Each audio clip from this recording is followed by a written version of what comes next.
पाकिस्तान में सोने की कीमत में इजाफों के साथ साथ पाकिस्तान स्टॉक एक्सचेंज में भी तेज़ी का रुझान बरकरार रहा और 100 इंडेक्स 1000 पॉइंट्स इजाफे से तारीख में पहली बार 58,000 की हद अबूर कर गया। ब्रोकर्स के मुताबिक पाकिस्तान स्टॉक एक्सचेंज में गैर मुल्की और बड़े फंड्स सरगर्म हैं।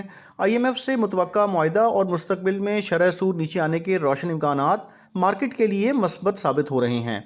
मुस्तकबिल में मुल्क में अरबों डॉलर की मुतवक्को सरमायाकारी के बायस भी मार्केट में तेज़ी का रुझान है। याद रहे कि गुज़िश्ता रोज़ पाकिस्तान स्टॉक एक्सचेंज में 1 अरब शेयर्स के कारोबार के बावजूद 100 इंडेक्स की 3 दिन पुरानी बुलंदतरीन सतह बरकरार रही। अलबत्ता मार्केट कैपिटलाइजेशन अगस्त 2021 के बाद बुलंदतरीन सतह यानी 8,322 अरब हो गई। सोने की फ़ी तोला कीमत में मज़ीद 900 रुपये का इजाफा हो गया।